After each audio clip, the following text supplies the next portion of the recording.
One of the things that we've been talking about within my organization is what are the differences between culture and entertainment? Are there differences? How important are those differences? Do all people define those differences in the same ways? And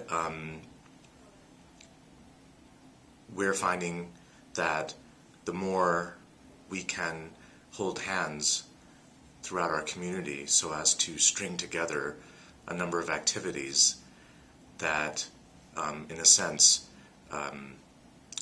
create an evening out or several hours of activity. So in a sense, almost giving people a guide on how to leave their homes and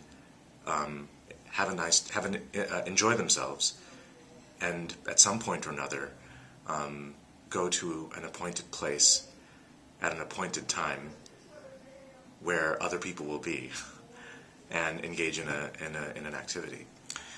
So that has made the task of presenting concerts infinitely more complicated, because sometimes it feels as though the art isn't enough anymore, and because of that it sometimes then feels like maybe the art is disappearing a little bit, and that maybe what we should be is a catering business, to use as an example, where the price of the ticket includes a great meal, followed perhaps by a little bit of music.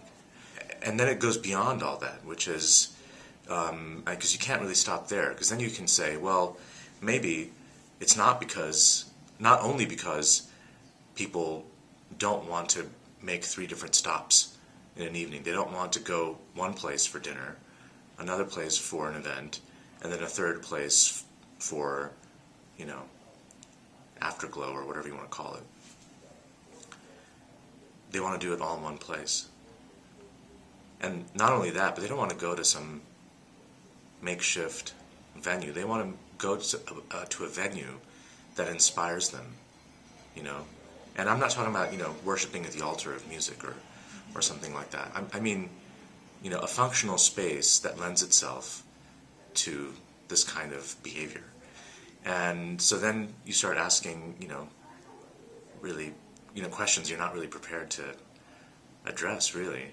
Like, well, maybe increasing audiences, developing new audiences is an urban development question, and not a programming question or a marketing question or something like that.